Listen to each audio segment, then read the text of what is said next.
If you ignore the fact that evil exists, one day evil will come to your doorstep and knock on the door. Josh, I'm going to start with a kind of broad question and work from there.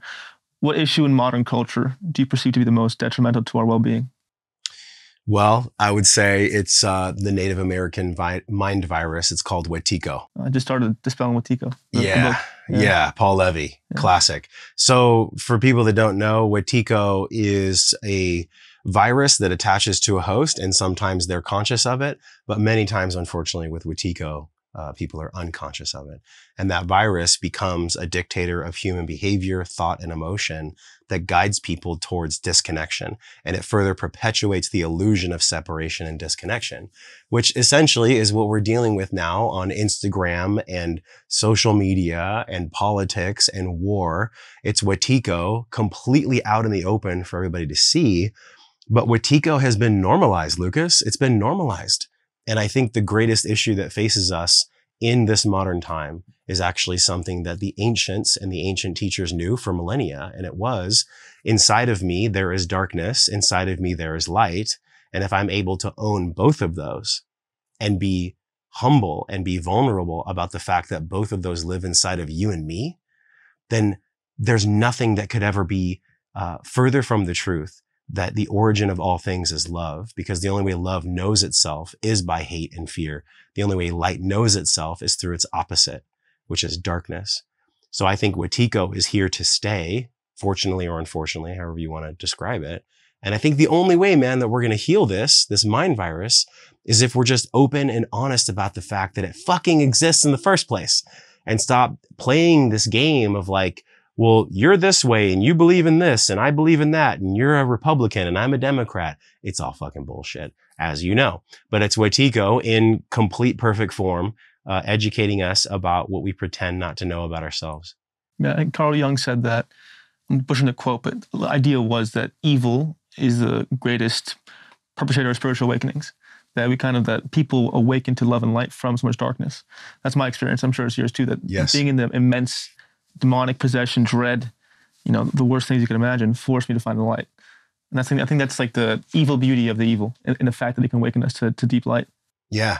The evil beauty of the evil. That's true. Yeah. Right. Because if you think about this, and this is something that Paul, the author of the book you're reading, which by the way, you're going to love that book. It's completely badass. It's one of my favorite books. Read it though when you're in the right headspace to read it for large chunks at a time. It's not a book you want to just like read a page and then go play racquetball. You really want to dedicate yourself to it. But one of the things Paul says in his teachings is that, encapsulated inside of the Wetiko itself, encapsulated inside of the evil, is actually the loving solution that's wanting to be healed, or that's wanting to not be in chaos.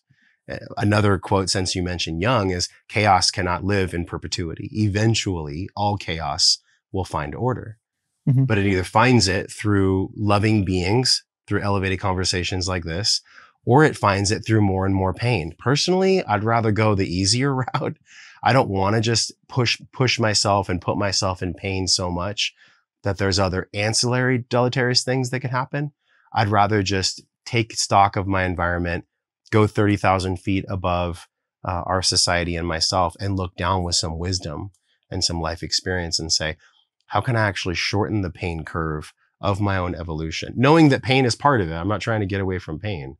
But what I'm saying is it doesn't have to be so hard.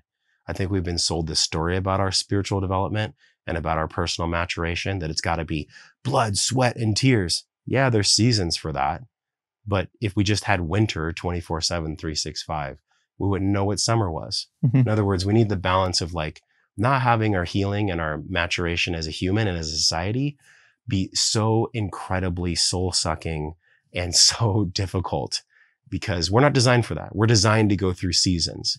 And I think that's a really big part of growth. And maybe even in Paul's teachings that he talks about, and in Jung as well, it doesn't have to be so hard all the time.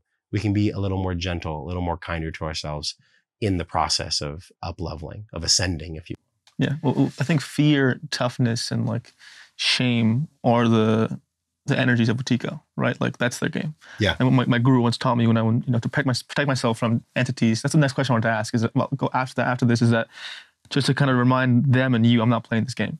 I'm not playing the game of fear. I'm not playing the game of separation. I'm not doing this shit. And repeating that over and over again, you start to not play that game.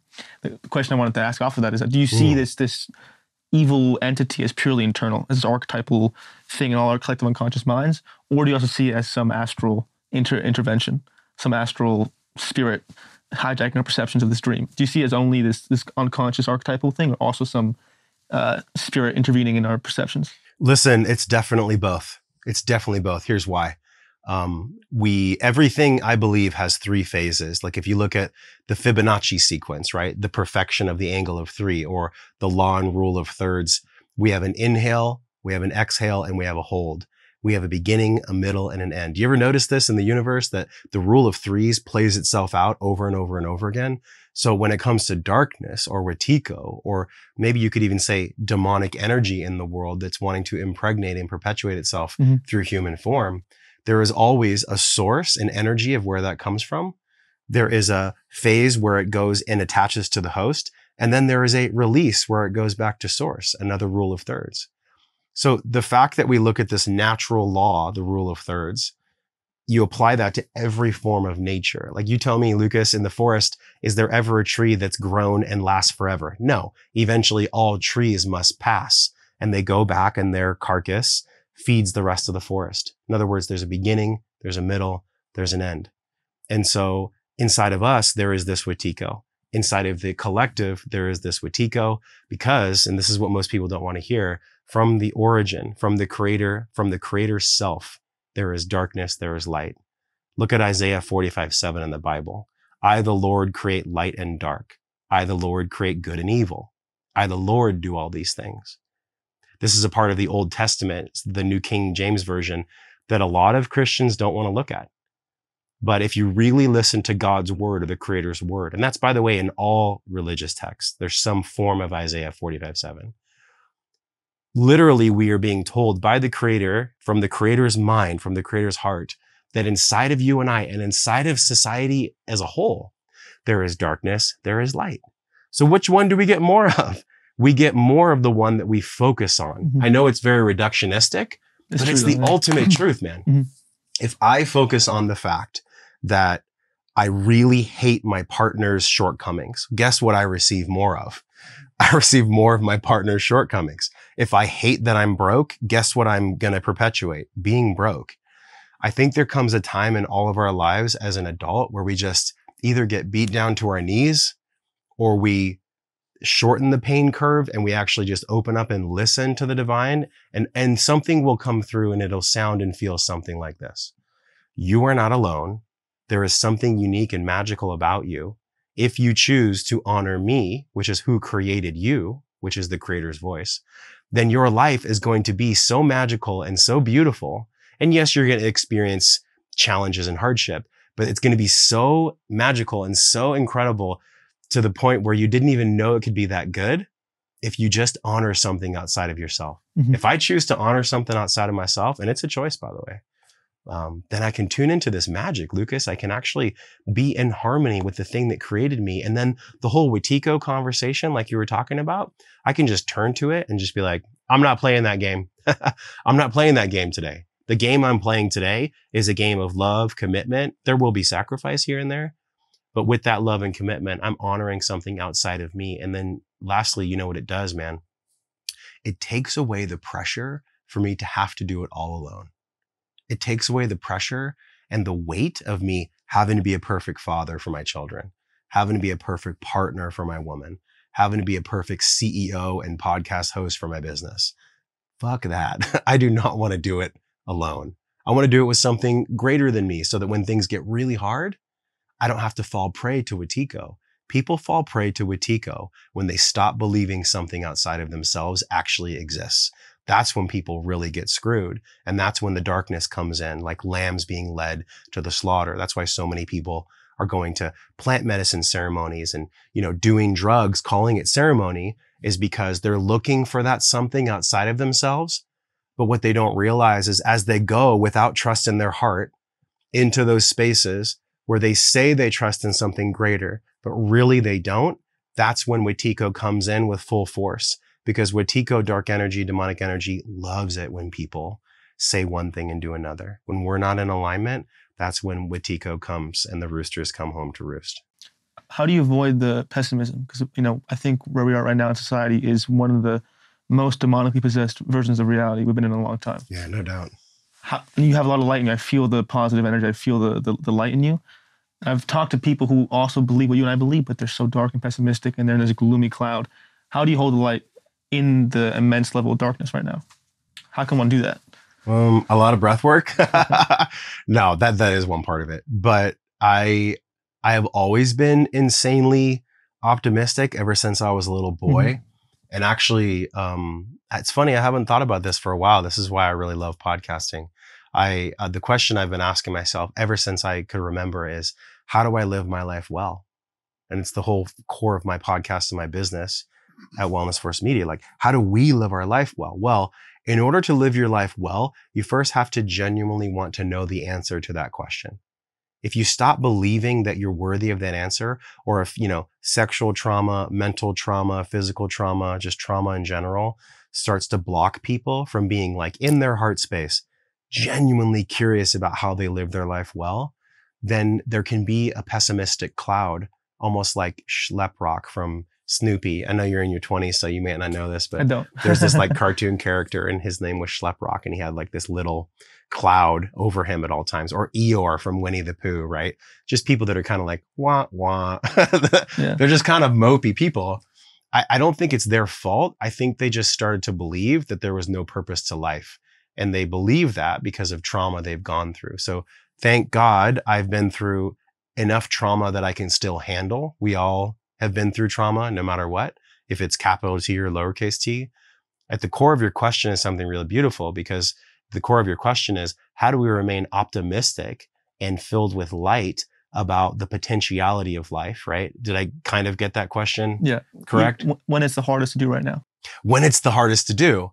So the way that we do it is we put scaffoldings around our mind and our heart.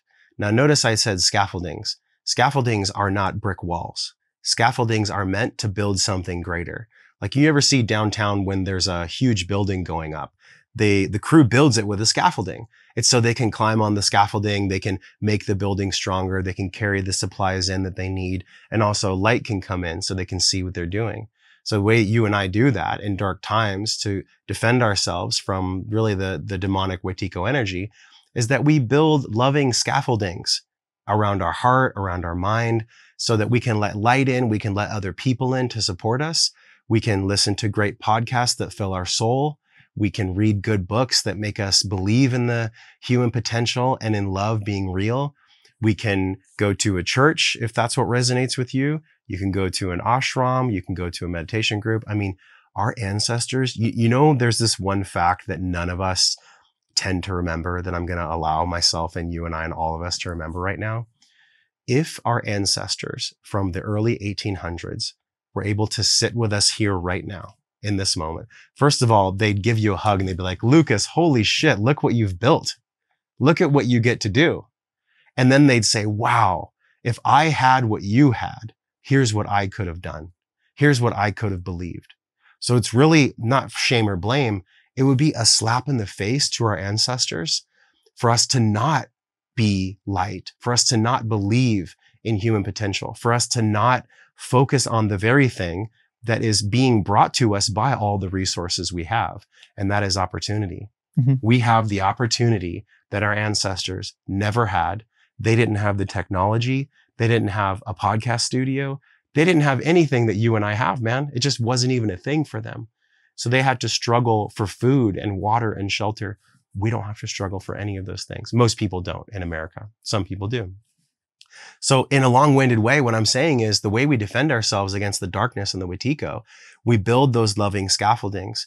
We start gathering all the evidence that we possibly can, that we're loved, that we're supported, that we're on the right path.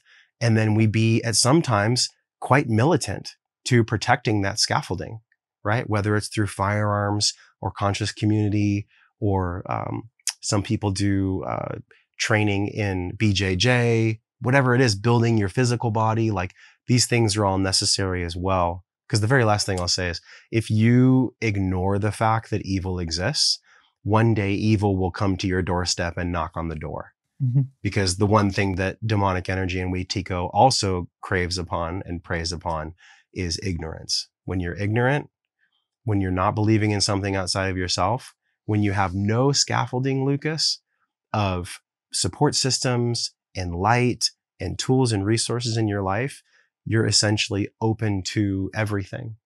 And actually, the very, very last thing I'll say is this. When people go into these psychedelic ceremonies and they don't believe in a higher power, and they're going just because they want to go experience something, maybe they're tired of feeling numb, or maybe they're so desperate that they're praying to something for help. They open themselves, and this is through my own personal experience as well. They open themselves to this dark energy, because another thing that dark energy likes, besides ignorance, besides our belief in a higher power, dark energy loves feeling people's desperation. Because when people are desperate and they'll do almost anything to get out of pain or to seek relief, a lot of times people choose to sell their soul. Look at all the people in Hollywood that have sold their soul. Or a lot of times people will literally give a piece of themselves away so that they can, quote, feel better, or they can be relieved from their pain. That's a deal with the devil that a lot of people make. And it's very unconscious. It's a very unconscious form of Wetiko. So there's a lot there, man. Yeah, it's a big question. I love that you mentioned psychedelics. I think it's become this mainstream strategy to defeat the evil energy and to defeat the darkness. Yeah. When I have certain people that come to me after the psychedelics, I know this sounds crazy. I feel and see an entity attached to them. Like, we can track these things sometimes, and when we ascend that high, there's not just all good and fairy. There's things that can attach to us, pretty easily. Welcome to the jungle. And on top of that, like, if you're in a room, right? If you're let's say in a room with 30 strangers doing ayahuasca, and the 30 strangers are releasing all their fucked up trauma, and you're in the same room as that, you're gonna attract some of that shit. Like, I just don't understand how it's not fully understood. The fact that, yes, there's potential healing qualities, but I stopped doing them a while ago just because I kind of saw that that's not what I needed anymore. But I love that you mentioned that. I think it's a thing that has to be mentioned more, is the potential seriously negative effects of psychedelics. Lucas, are you familiar with Jordan Peterson's work? You ever dabble in that a little bit? Okay. Yeah. So for anybody watching or listening that's ever heard Jordan Peterson say this phrase, he actually got it from Carl Jung. And the phrase is, when it comes to psychedelics or entheogens in general, be careful of unearned wisdom. Yeah, I knew you were going to say that. That's a good one. Be careful of unearned wisdom. Just because we pay $400 to go do ayahuasca at some dude's house in LA, in the Valley, or here in Austin, in Dripping Springs or something, does not mean that you have actually earned a place at the altar of spiritual maturation. Doesn't mean that you've earned it. And so I think wisdom has to be earned. Maybe the analogy I could make would be like climbing a ladder, right? So if you're on the ground floor, let's just say that that's completely unconscious. And let's say you want to go to the third or fourth floor of an apartment complex, and on the roof, there would be a higher level of consciousness. You wouldn't think that it would ever be possible for you to take your feet and jump up 4 flights of stairs and get to the roof. There's no way you'd be able to do it. It wouldn't be fucking possible.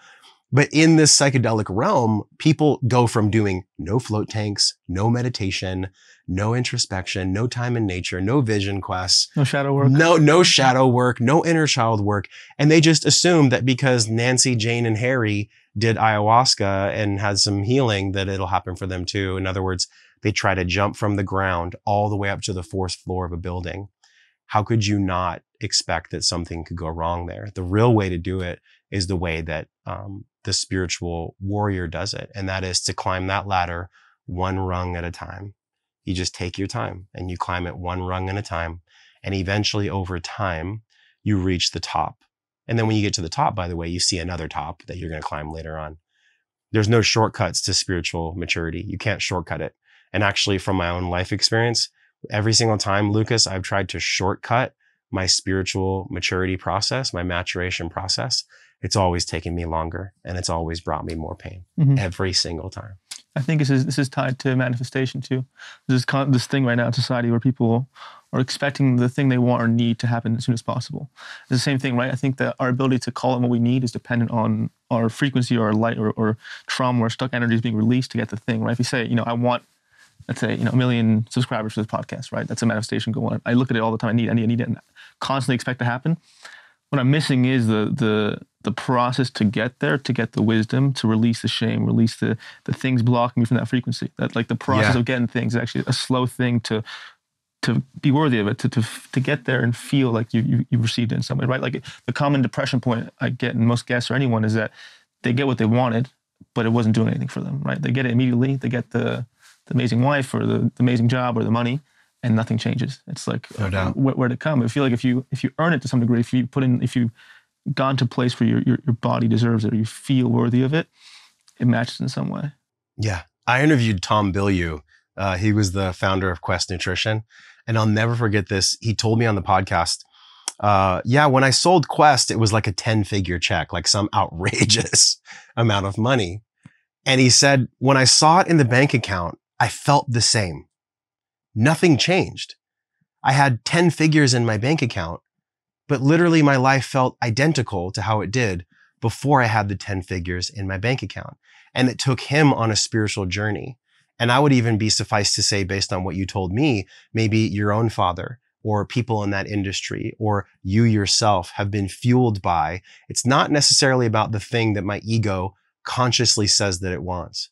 It's about something way deeper that's going to give me long-term spiritual fulfillment and peace. And that is loving myself, which is a huge topic. It's actually funny. It's not even a huge topic. It's quite simple, but we make it so fucking complicated. Loving ourselves, having the ability to give and receive love for others, and having the skill set to articulate that giving and receiving in a way where it's really felt, in a way where it's really real. And I think that's what we've lost individually and collectively. To go back to your very first question of how do we do it in this world with darkness inside of ourselves and in society? We do it by continually practicing exactly what I just said and by using that scaffolding mechanism that I talked about. It wasn't a big deal for Tom Bilyeu. I don't think that when we get to the top of the mountain, Lucas, that it's going to be enough. I told myself that as soon as I remember when I first started podcasting, I'm like, as soon as I make $100,000, I'll be good. Nope. And then that happened multiple times over. And I still feel like there's something missing. I do.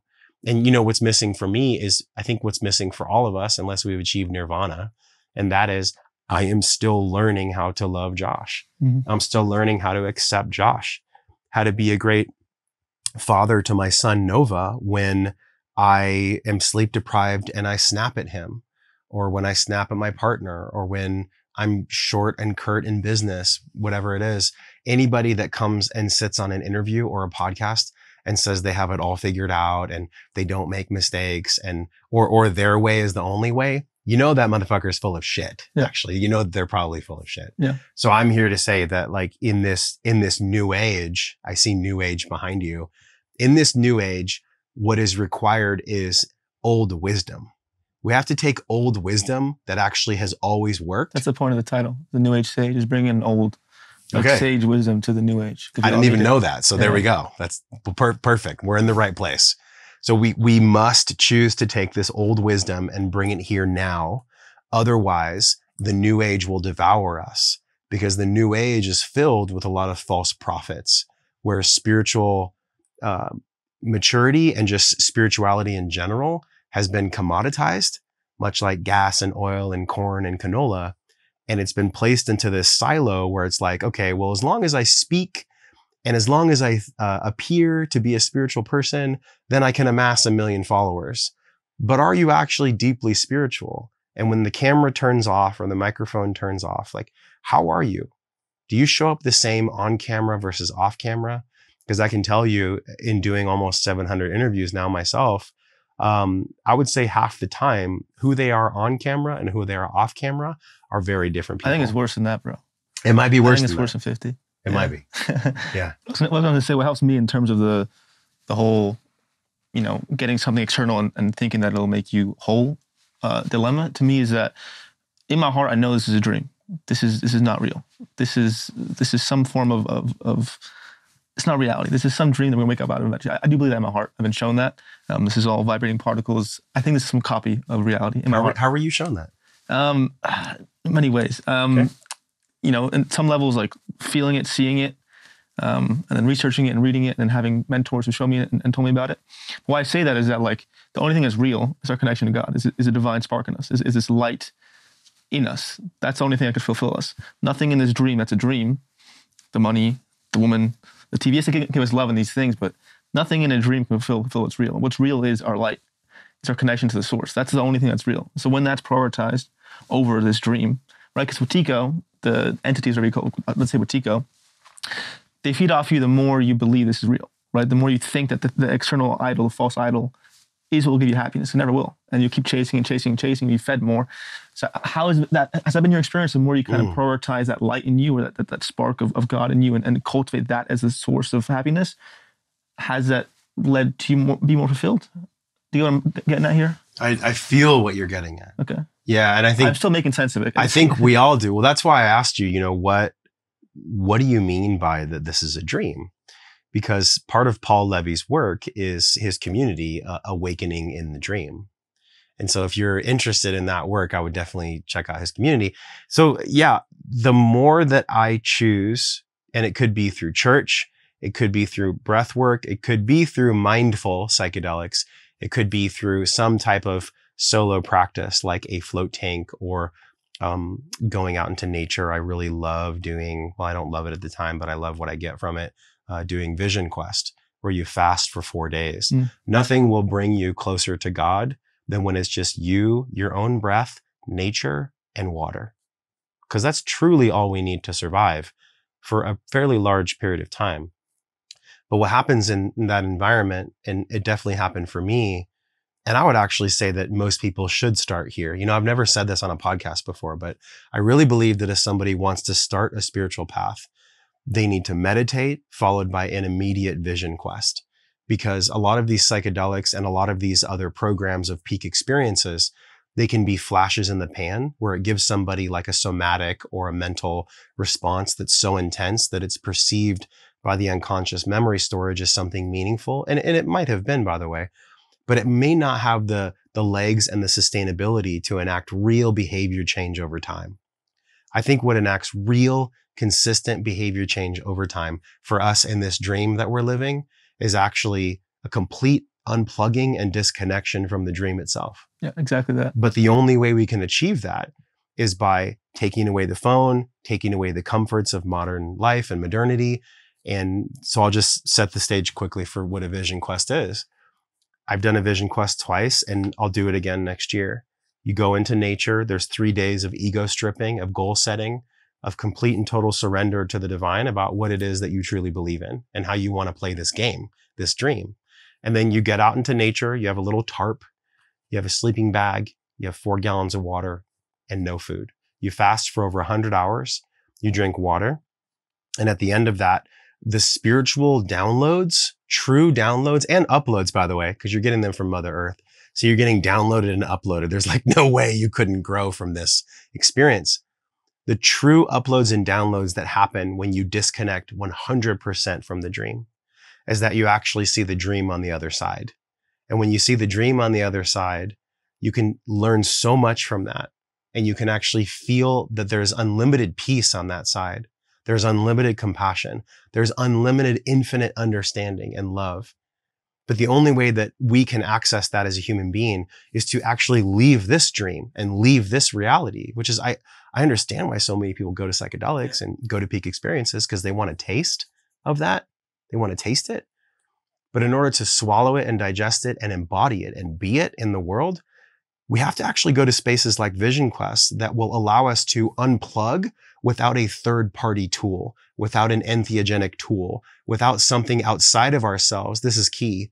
If we really want to awaken in the dream, if we really want to be peaceful and loving and be the type of person that we know innately we all are, then we have to choose to put ourselves in situations like Vision Quest where there's no distractions and there's no third party that is supporting us along the way. It's just us, our breath, water, nature, and connection to God. And I think that's what truly deepens all people. If you look at any religious text, Lucas, all of them have fasting. All of them in some shape or form have a period of time where people cleanse and clear their body, cleanse and clear their field, because that is what actually allows us to remember that we're in a dream, to remember the dream that we're living, and to connect with the dream on the other side. At least that's been my experience. Why do you think you came into this dream? I think I came into this dream to be a light and to be loving no matter what challenges come my way, and to be an example of that, and to heal the lineage of my family, to heal the Trent lineage specifically. So my dad and his father had a very rough relationship, a lot of religious dogma. My brother and his son have had a rough relationship. Myself and my father have had a rough relationship.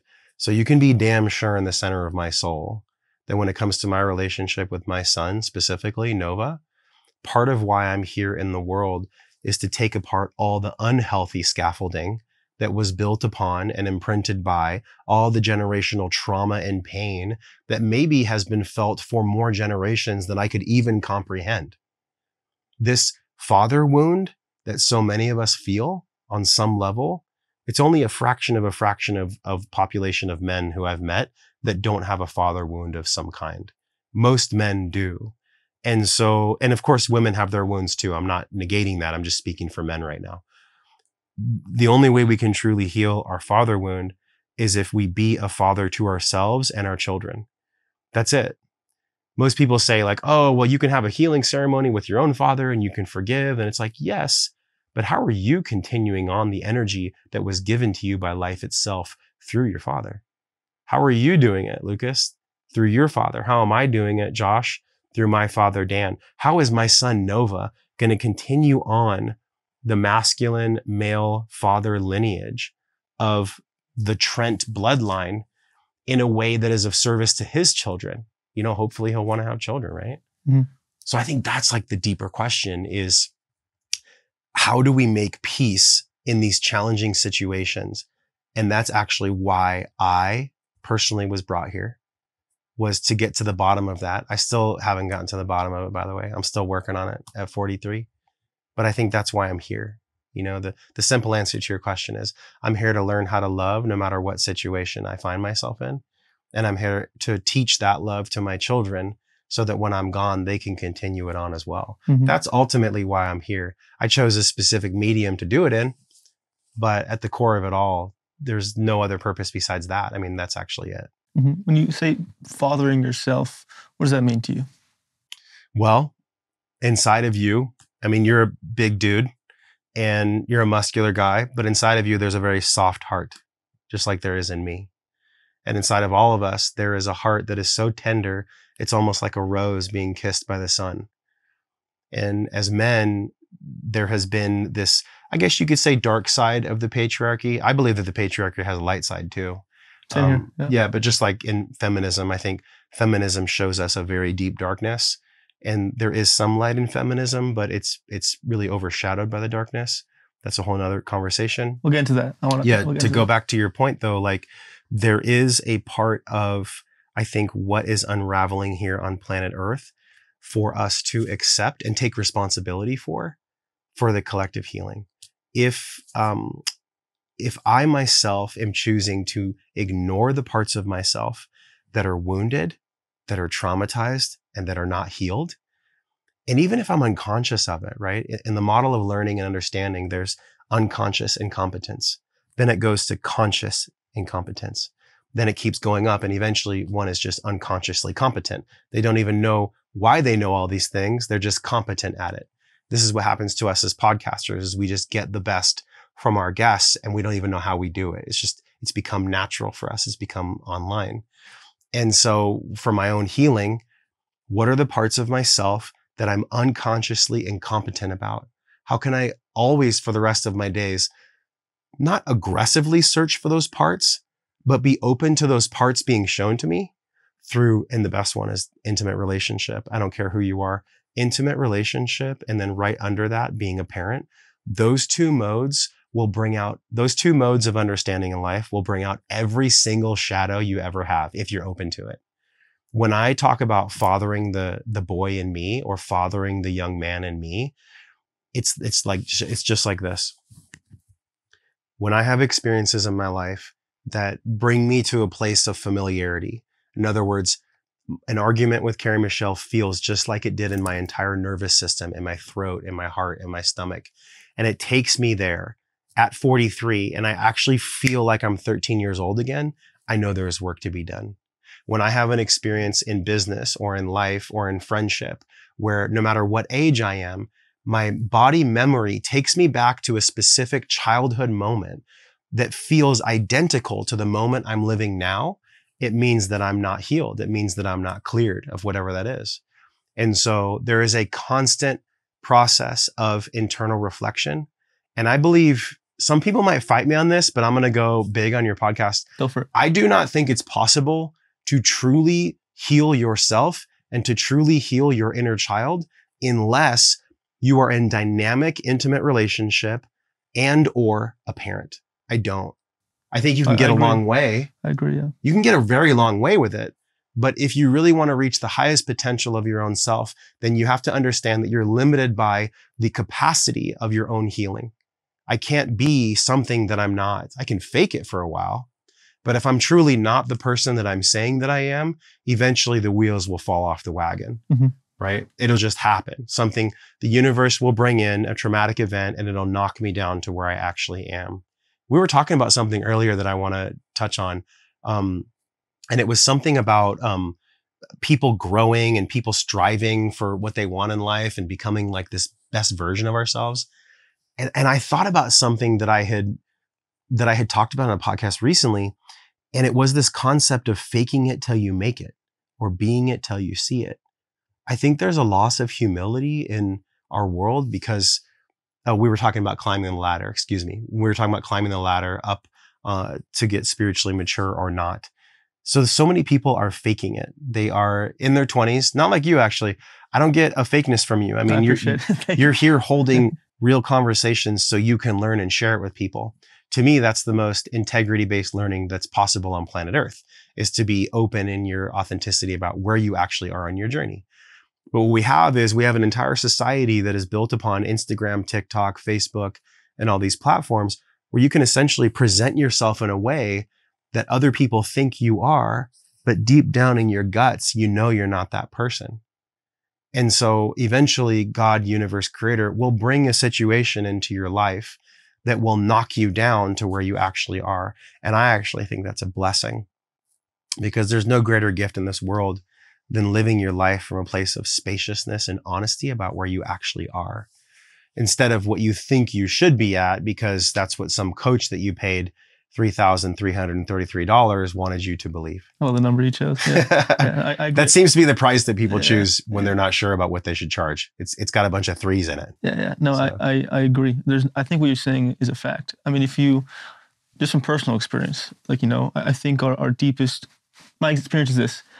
I've been with people, women who are very identified as spiritual and got all together, and then a trigger comes up in a relationship, all that goes away. Oh yeah. All their, ayahuasca training, all their spiritual identity just demolishes. In that moment, you're literally their father. Yeah. And they're just projecting their father. Literally, I think those are the deepest wounds we possess. Yes. As human beings, and that mother and father wounds. That can only be seen in union. So yeah. I'm 100% with you. On the part of authenticity, I also agree. I think my North Star, yes, it's light and God.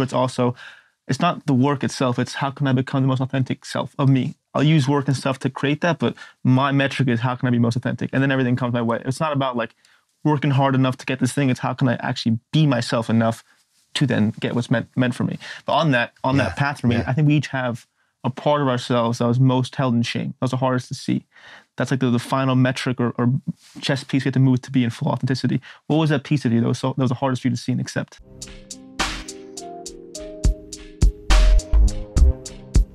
I'm going to give you a break to digest all this amazing information. And in this break, please comment, like, and subscribe. Thank you. You're making me take a breath on that one. The hardest part for me was dealing with feminine rejection because of my weight. That was the absolute hardest part for me. So I used to be 280 pounds.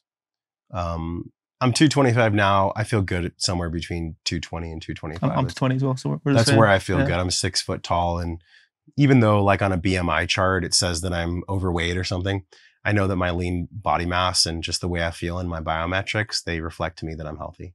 So I really like that weight for me. And, you know, it's funny just looking at dysphoria of any kind. I know it's a separate subject, but I'll mention it here since we're talking about what I held in shame for so long. Gender dysphoria, body dysmorphia, all these dysphoric mental conditions, they're all classified in DSM-5 and actually in all literature as OCD, chronic OCD. So anytime that you have an excessive compulsive disorder, it's actually a spiritual malady. It's a spiritual component, a spiritual sickness that is blocking the person, me, since we're talking about maladies, of looking at the part of themselves that brings them the most fear or shame or disgust. And so for me, the OCD that was created about my body that led me to personal training for 10 years was if I just look the part, I had a six pack for a long time. If there's just like a way I can look, then everybody will perceive me as being whole and being complete. Meanwhile, and this happens in a lot of different industries, when I'm shining a flashlight on everyone else, guess what part stays dark? Right here. I'm not shining any light on myself. All I'm doing as a yoga instructor or a personal trainer or a healer is I'm just shining light on other people. So how do I actually look at the shame, to go to your question? How do I look at the shame in me? And what part of me is asking for relief and is asking for chaos to be in order? It is when I choose, through pain or through pleasure, to turn the flashlight onto me and to shine that bright light on me, because then all the dark parts of myself that need to be illuminated. It's almost like that scene in Terminator, you know, where the cop is being hit with bullets. He's being like exploded with bullets. That's what we all need. We all need to be hit by the bullets of awareness. And so when we shine that light on ourselves and we start looking at, wow, what are the things that when I put my head on the pillow at night cause me the most shame, the most disgust, and the most fear, actually. For me, for so many years, it was how I showed up in my physical body, because my physical body was an unconscious manifestation of my unconscious itself being in disharmony or dis-ease. And so the way that I got down to that was like actually looking at, how can I father this young boy that did not receive so many things that he needed from his own dad? And how can I have compassion? But I'm not just like lip servicing this either. How can I honestly have compassion for Dan Trent for not getting what he needed from Gene Trent? And maybe from Gene Trent not getting what he needed from the greats and that entire lineage that brought us to this moment. Because I think for me, what Watiko wants and what dark energy wants is it wants to keep things the same. That's its primary goal, to keep things unchanged and the same. Because then it can be right and it can also paradoxically be safe. And so when I go through my own deep discovery process, which is, by the way, bloody, messy, filled with tears, maybe snot bubbles, it ain't sexy shit. And people talk about doing inner child work or inner work like it's this sexy thing. Nope. It's ugly as fuck. I was shitting myself like a year, basically. Okay. Yeah. There's nothing sexy about doing inner work. But you know what is sexy? The sunlight that caresses your skin on the other side. That's sexy. That's amazing. Because then I can show up for my woman, my business, my family with that light, with that love. And so I was darting around the question because it was an uncomfortable answer, but the answer is this. When I can look at Josh in the mirror and I can go back on any timeline, whether it's young adulthood, adolescence, childhood, or even infancy, and I can gather the skills and the awareness to hold him and to be there for him, that's what makes all the difference. Because my partner may trigger me, but it's not that my partner is triggering me. My work may trigger me, but it ain't that my work is triggering me. You might trigger me in a friendship, but it ain't that you're really triggering me. All you're doing is awakening some part of myself inside of me that is angry and judgmental at itself. It even feels weird to say that out loud because my ego doesn't like it when I say that out loud. But that is the ultimate truth. when I learned to parent this younger version of Josh at all those different points in my life, that is what truly allows me to show up and shift the lineage for real.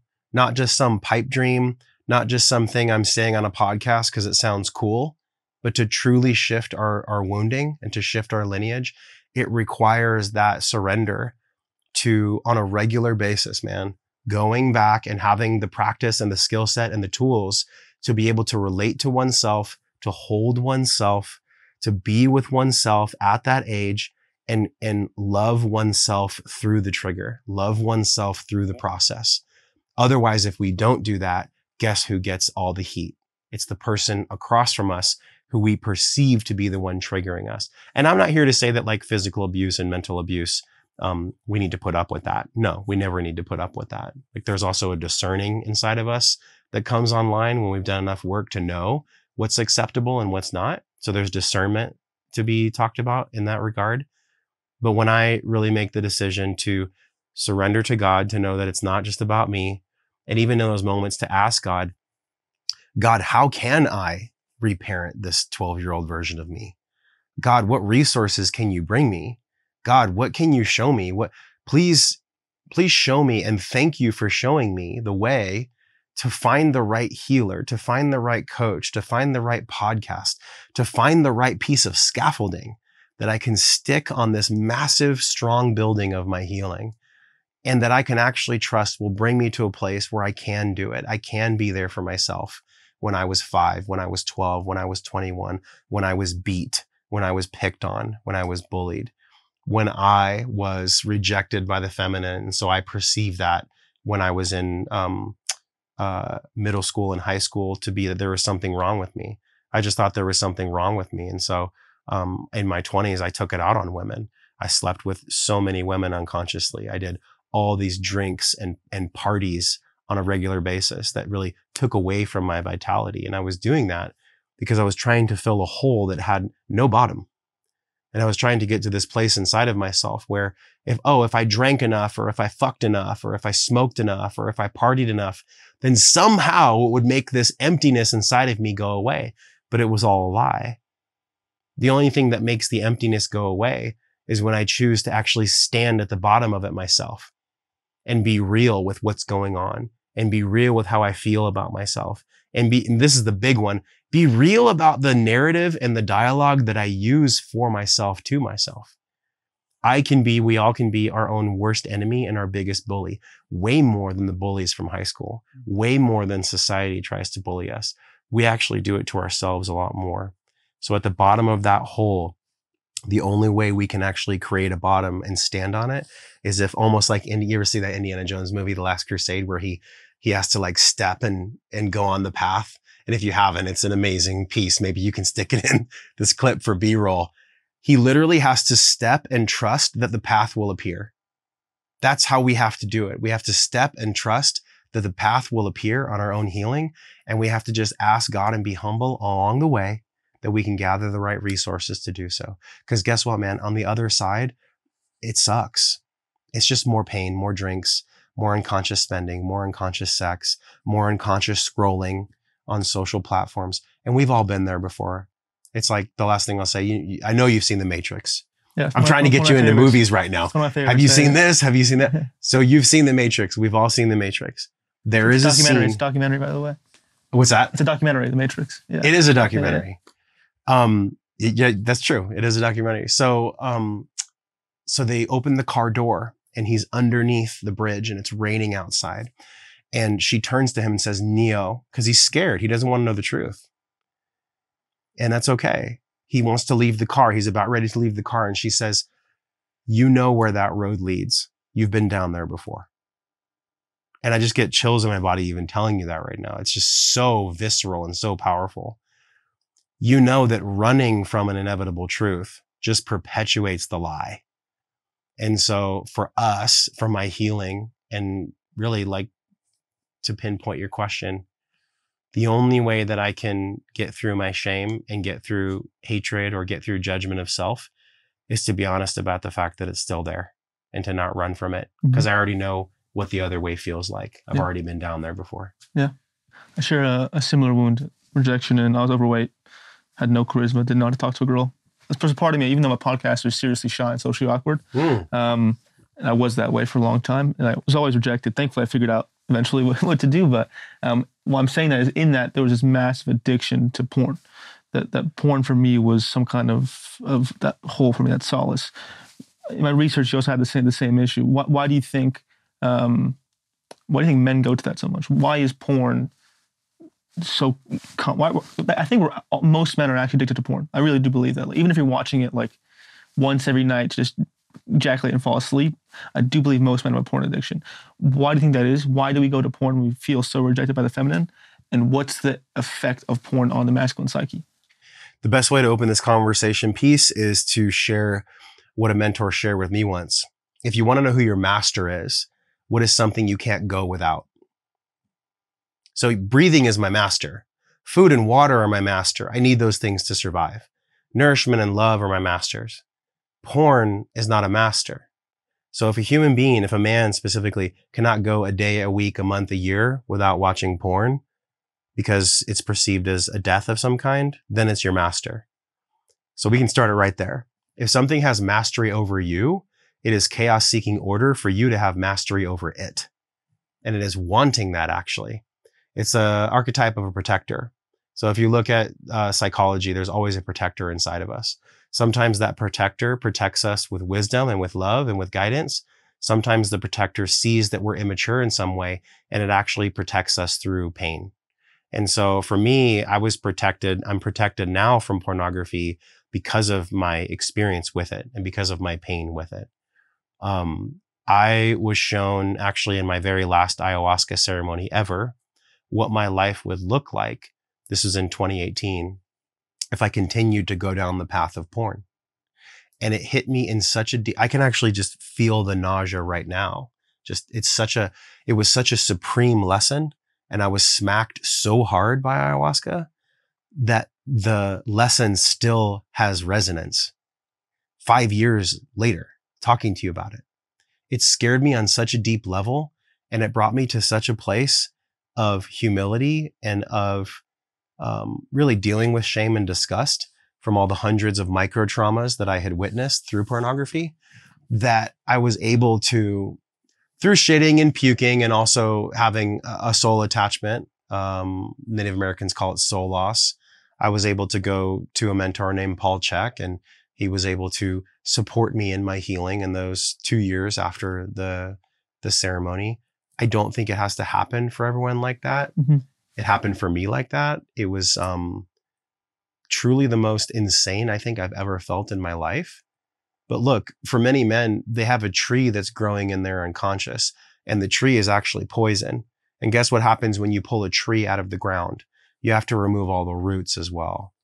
So just because you put blockers on your computer, or you choose to not watch porn, or, you know, it's March 1st, I'm not going to watch porn anymore. I can think of so many days in my past, specifically in my early 30s, where I was like, okay, like I know I have a problem, but like, how am I actually going to deal with this? Like, how am I actually going to let go of this? I know what I'll do. I'll start on the first of the month and that'll be the way that I actually beat porn, is like, I'll go 30 days, I'll go 60 days. But it's actually backwards thinking. The reason why men are addicted, and the reason that I used to be addicted to porn, was that I was using it as a way for me to make my nervous system feel loved, safe, and whole and complete. It had nothing to do with busting a nut. It had nothing to do with coming. It had nothing to do with getting excited about watching, naked women. It has everything to do with the limbic brain. And Gary Wilson talks about this in his book, Your Brain on Porn. He talks about how, just like any addiction, you have to keep amplifying the stimulus to actually receive the same dopamine and serotonin input from your body. So if for a year you're just watching heterosexual sex, then for the next year, maybe you're watching slapping. And then for the next 6 months, maybe you're watching even more gross stuff that maybe is not even good for me to say out loud because it just attracts that energy, right? Yeah. But what I'm saying is, imagine the grossest pornography and the grossest stuff, the vices, the kink, all this shit that unfortunately is really celebrated by our society right now, that could not be further away from God and further away from the teachings of nature and from the laws of nature. that is what I was into. And I was into it because there was a part of me that just wanted to like deep breathe and feel love and at peace with himself. And I remember I would do it specifically in moments where I was really stressed. It became like this stress reliever for me, where when I was like really sad, or when I was stressed out, or when business was challenging, or, you know, fill in the blank, I would use pornography as a way to like relax and have a deep breath.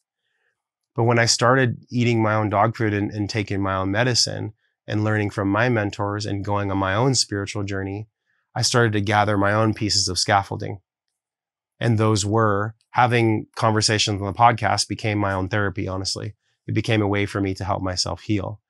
Also going deeper into other plant medicines and doing breath work and doing also physical challenges. Lucas, when I was 37, I did something that was really powerful. I went to a 20X overnight SEAL Fit event with Commander Mark Divine. And I did like this massive, I guess you could say Navy SEAL training.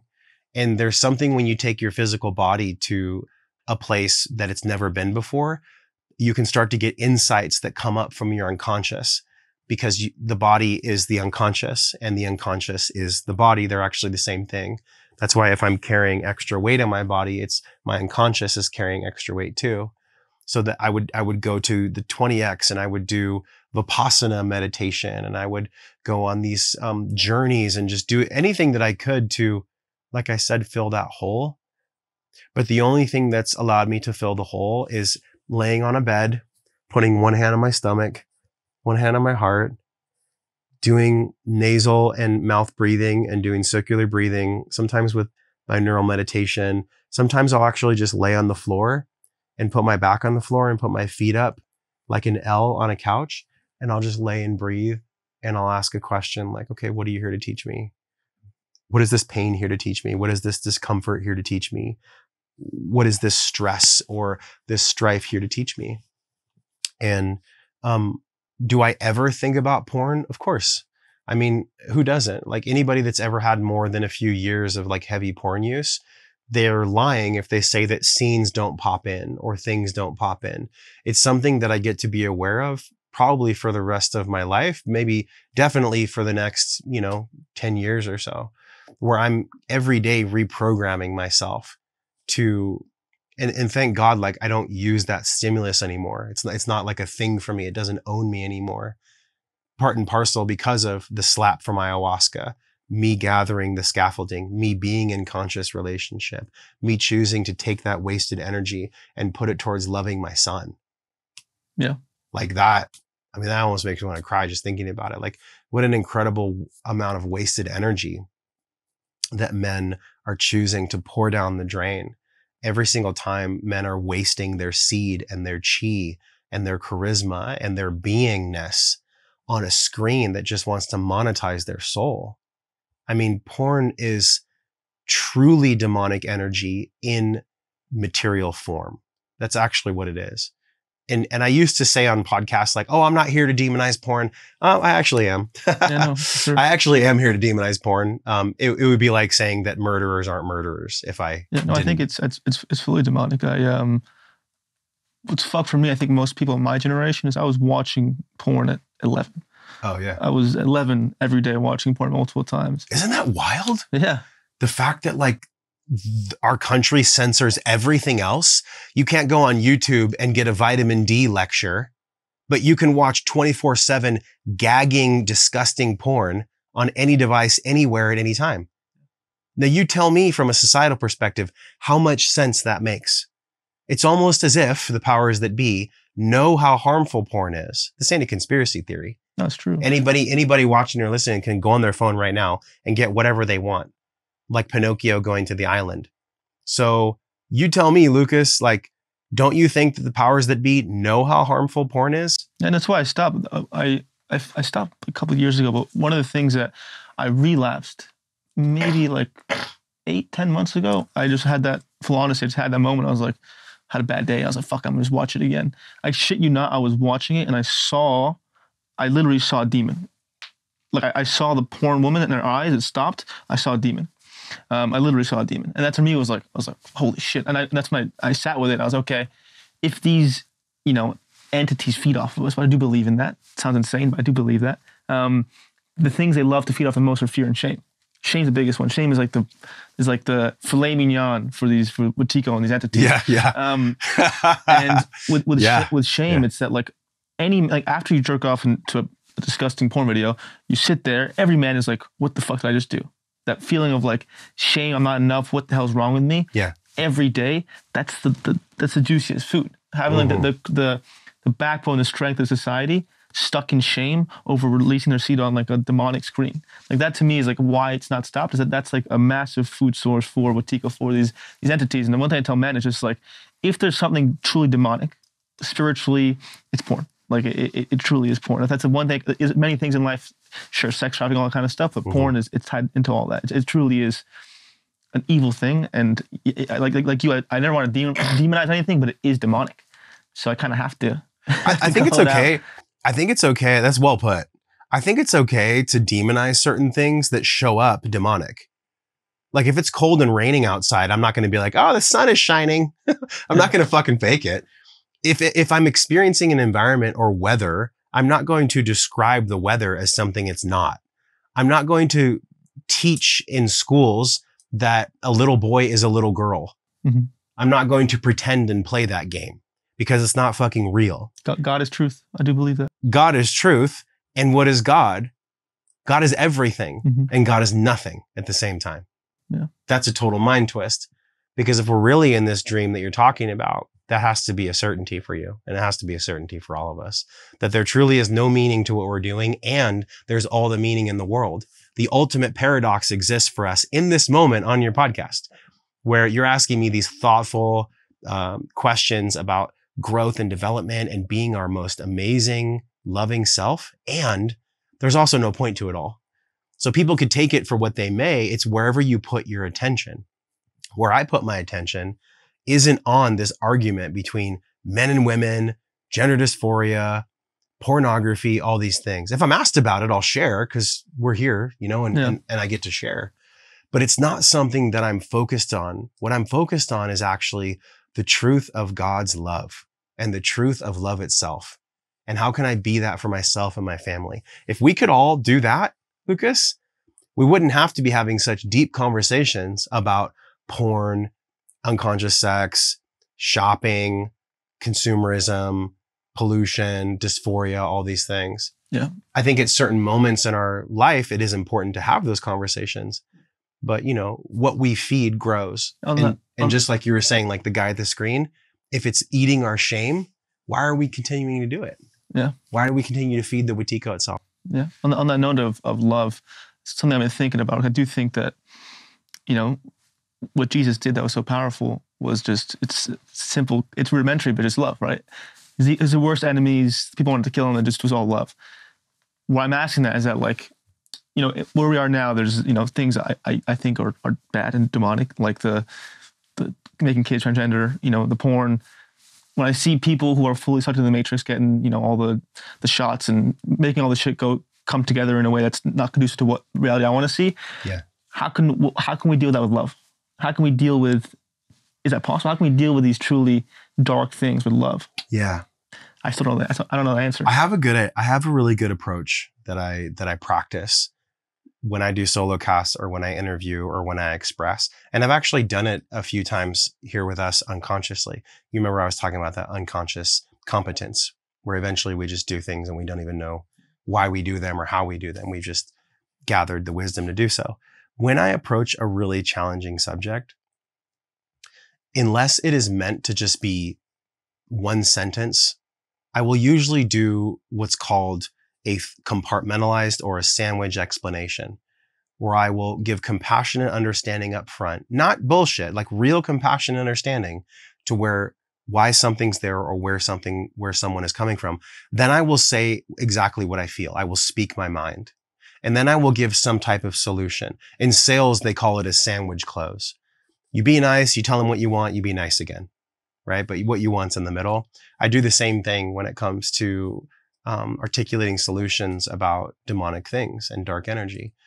So if we were to talk about gender dysphoria, for example, I would approach it in some way like this. Hey, so what if I believed that you were wrong? If you believed I was wrong. If I was the side of being like, you know what? You're either born with it or not. If you're 6 years old and you feel like you're a girl and you're a boy, then that's just the way you are. Well, then I would say, Lucas, I can have compassion and understanding for why you feel what you feel. And I don't know what your life has been like for you to be able to gather those type of resources and information for you to actually believe what you believe. But here's what I can say.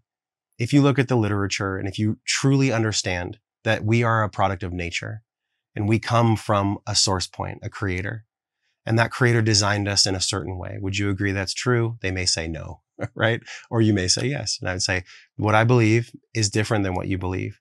And what I believe is that there are certain things that need to be in order in the universe. And in order means that it can replicate itself. Disorder means that an organism will die. So if we have men that think they're women and women that think they're men, or even if homosexuality runs rampant and all of a sudden half of our population is homosexual, which that's actually being taught in schools right now, which is a whole nother thing, then our species will perish. And our species will perish. I would assume you share the same viewpoint that that's a bad thing, right?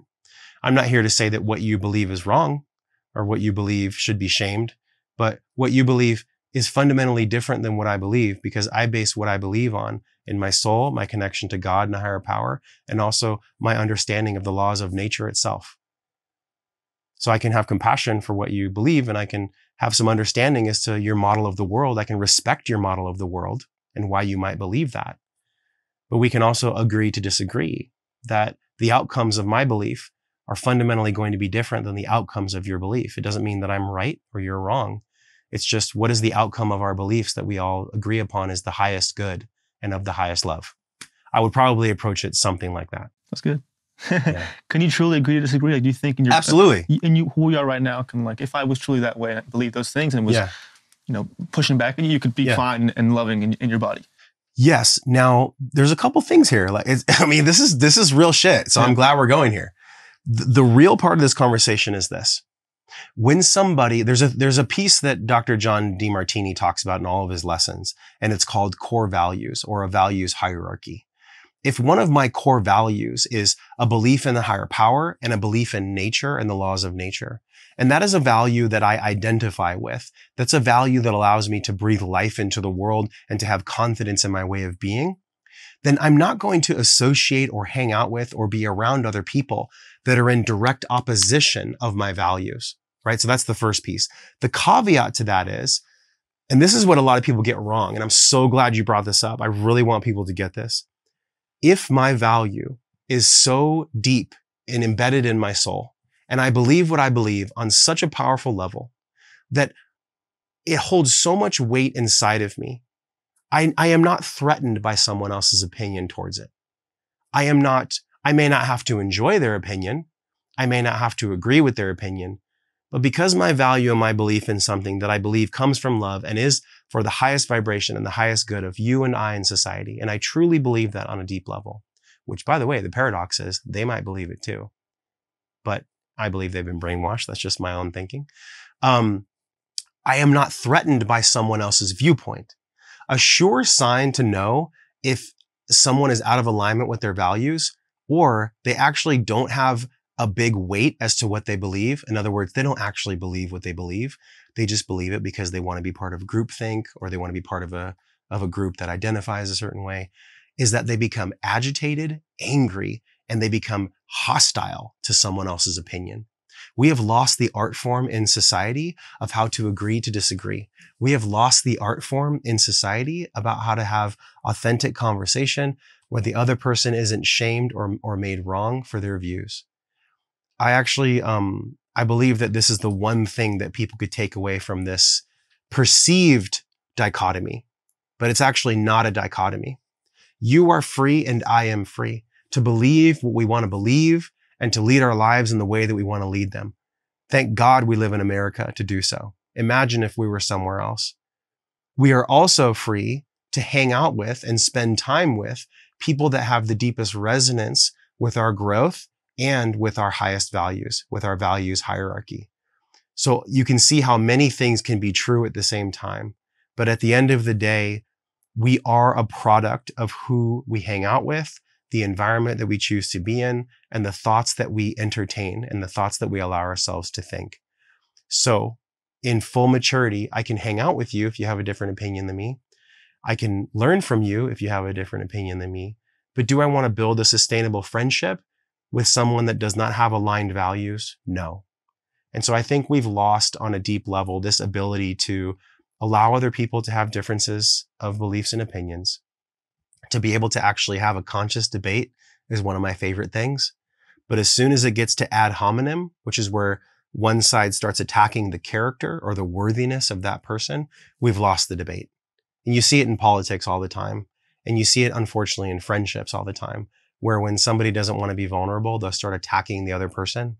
This happens in intimate relationships. I don't know if you've ever experienced this. For sure, yeah. Where all of a sudden you're being attacked for like who you are as a person when you forgot to take the trash out or something like that. That shit just happens. It's a deep question, man. And I think really at the bottom of it all, we've got to understand that it's okay. It's normal. It's organic. It's perfect. It's nature's perfect expression of us being able to agree to disagree and having that be okay. What's also forgotten underneath that is the role that unhealed trauma and an unregulated nervous system plays into us not being able to debate properly or agree to disagree. Back when I had an unhealed trauma, deeply unhealed trauma, a fucked up nervous system, I was addicted to, stimulants.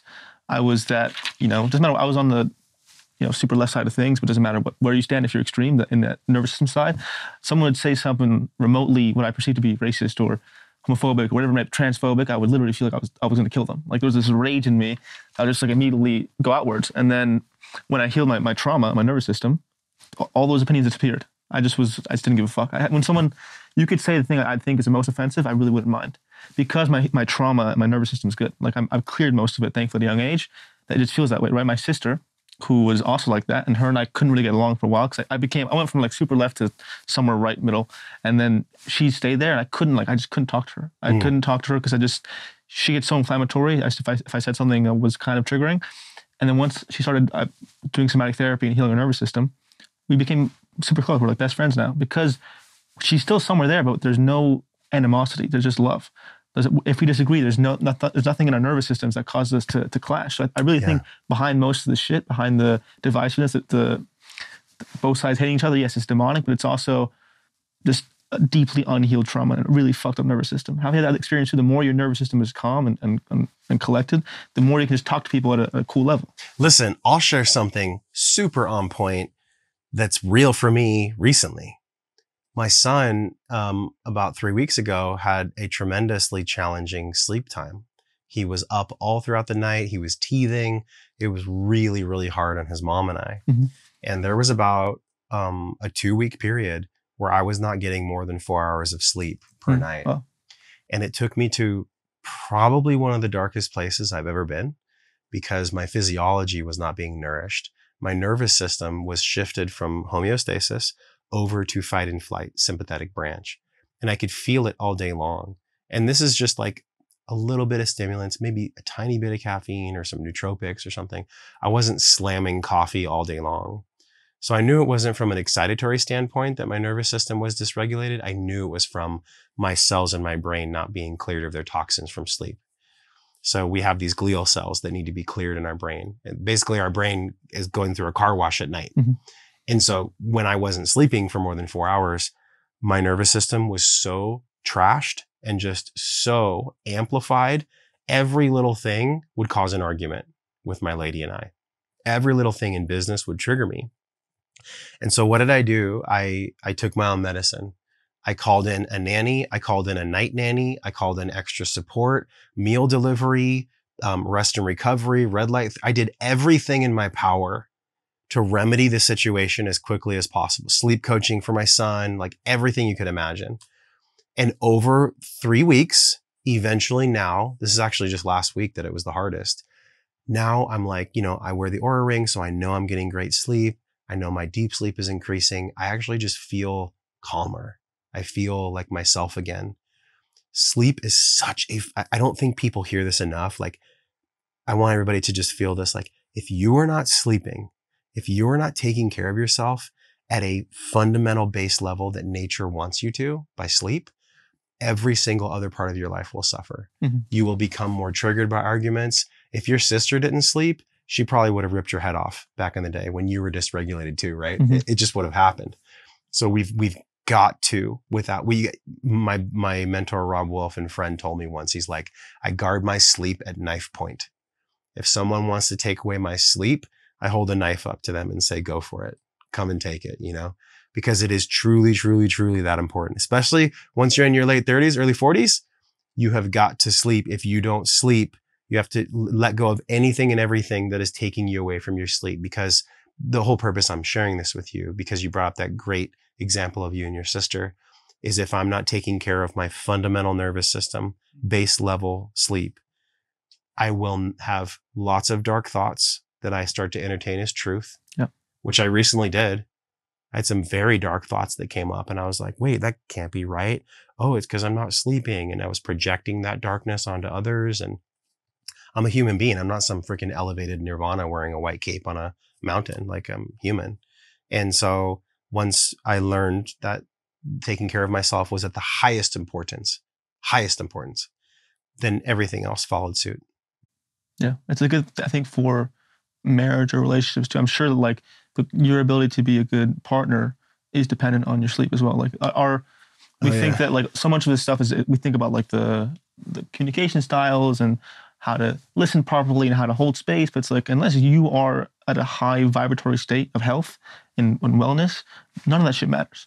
Like all that shit goes out the window when you're not feeling sane. I always tell people this one phrase, and it's so easy for me to understand because my podcast is called Wellness and Wisdom. I was a trainer for 10 years. It's been like 2 decades of me like really being committed to understanding how I live my life well. I always tell people, if you want to live well, you have to make your wellness a hobby, a passion, something that you go to when you're bored, when you're excited, when you're curious. You've got to make your life, you have to design your life in a way where your own wellness is always the byproduct and always the result of your curiosity, of your free time, of your hobby. Mm-hmm. I'm not saying you shouldn't, let's say that you really love collecting shoes. Great. That's cool. Does it bring you wellness? Awesome. Let's say you love playing the guitar or traveling. If that brings you wellness, go for it. I just think that especially for parents and especially for people that have a large amount of responsibility, our rest and recovery time is very small and very finite.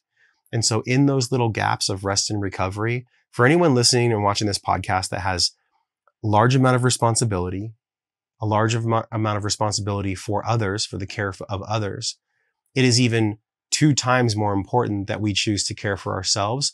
But the complexity and the intricacy of the way in which we do care for ourselves has to come with strategic thinking and with proactive thinking. In other words, my calendar is planned out for a month, right? We had this podcast scheduled for like a month. And I knew it was here. I even followed up with you. I was like, hey, are we still doing it? And you said yes, because every single part of my life at this stage in the game with 2 young children is planned. That's a way that I can love myself. I can nourish myself. I can be a responsible father to myself and a responsible father, partner, businessman to everyone else. And everybody is happy and I'm happy. It's because I took the responsibility and I was proactive in the way that I scheduled my life to make wellness still a passion, still a hobby, and still something that the byproduct of that is my own well-being. And if I can just continue to do that, no matter what, which I will continue to do, then at least I know that I'm most likely going to live longer. I'm most likely to be in a better mood. And most importantly, man, I'm most likely going to be able to give and receive love. To talk about what we talked about in the very beginning of this podcast, I want to be able to give and receive love with you and with everyone else in a way where it's not forced. It's more of just like a natural, relaxed way of being. If I'm choosing to be proactive and nourish and love myself through taking radical responsibility of my own life and my own calendar and my own entire structure of the framework of responsibility for the things that I am responsible for. Where my mind goes to is the duality, because the first part of our conversation is a lot about like the astral and the spiritual side of things. Now we're getting into the human body side of things. And why I say that is that it's a weird duality when like none of this is real, none of this really matters, but we still have to take care, do workouts, do ice baths, meditate, care about love, eat healthy. That Yes. We have to do those things, but none of it really matters. There's this weird thing in my mind I'm still sitting with. It's like, how do I even make sense of that, right? That like, this is all an illusion and none of it's really real, but it's so real at the same time. And my quality of this dream is dependent on my health. It's just this weird back and forth that I sit with. Do you deal with that ever in your mind? Have you ever played Monopoly? Yeah. What happens in Monopoly if, let's say you're playing with 4 people and one of your friends starts getting Boardwalk, Park Place, starts winning huge? You could either celebrate and be like, oh, you're doing good. Good job. Or you could be angry at him and be frustrated that you're not getting all the good properties. You're not making the money. Well, when we unfold Monopoly, I think that's essentially our life. I think money's a game. I think business is a game. I think relationships are a game. I even think on some level being a father is a game. It's a very sacred game. By the way, all these games are very sacred as well. Yeah. And not to get little cheat codes in them. Yeah, like not to get too serious or to get too boastful about my own life or life itself. If nothing is everything and everything is nothing and there's no point to anything and there's also everything that's a point, then how do we decide what's the choice point in the middle of all that stuff that actually makes a difference? It's what I choose to breathe into. It's what I choose to look at. It's what I choose to focus on. So if I have a desire, because like I could say this, every single person watching and listening, we all have a desire to be healthy, wealthy, and wise. All of us. We all want that.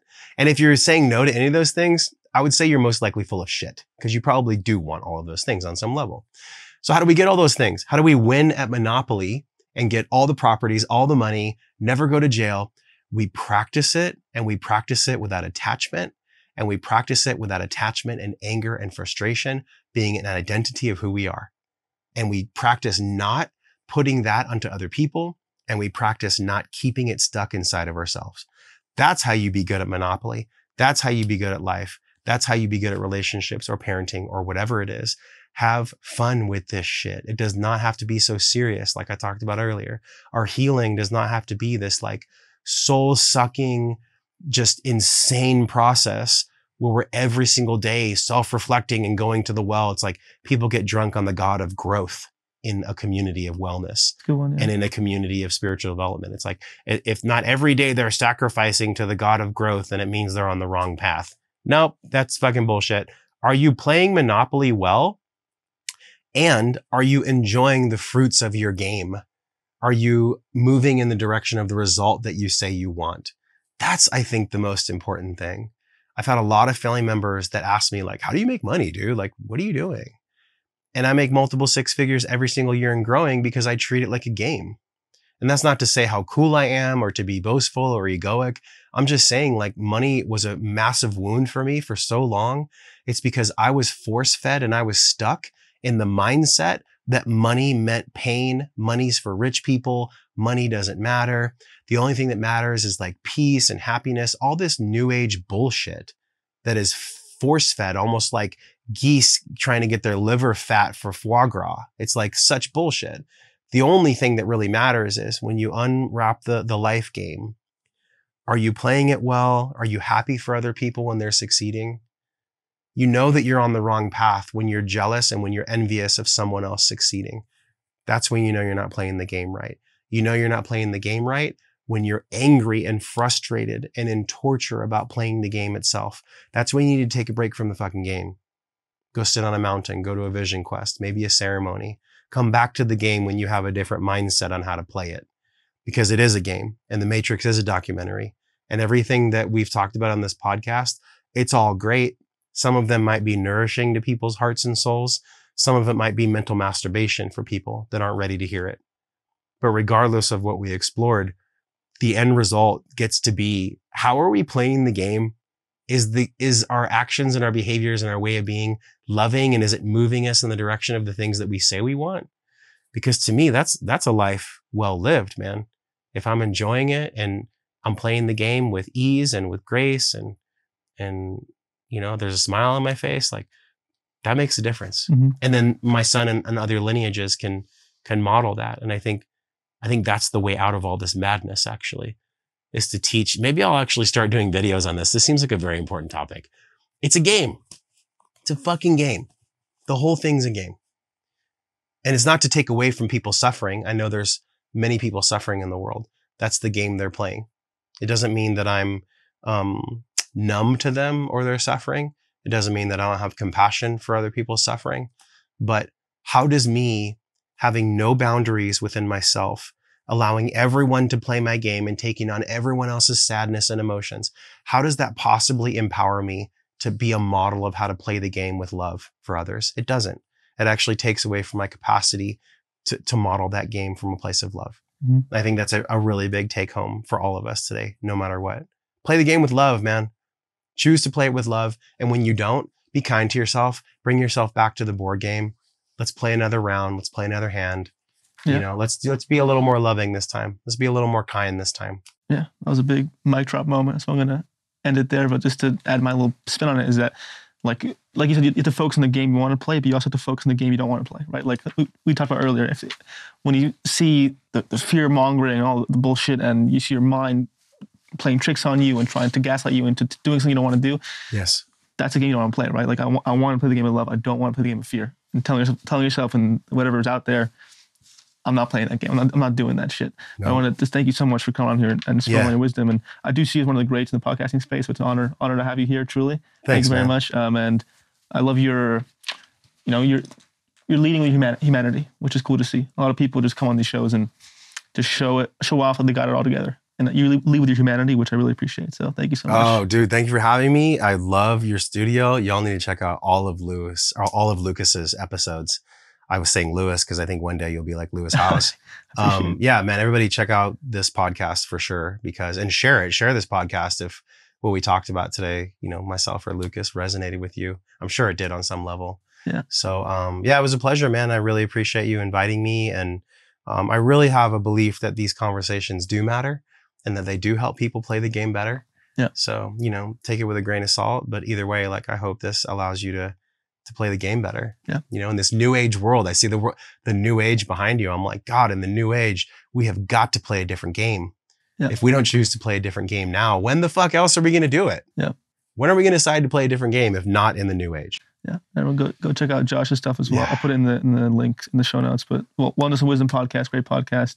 And thank you again. I appreciate it. Thanks, brother, for having me. Of course.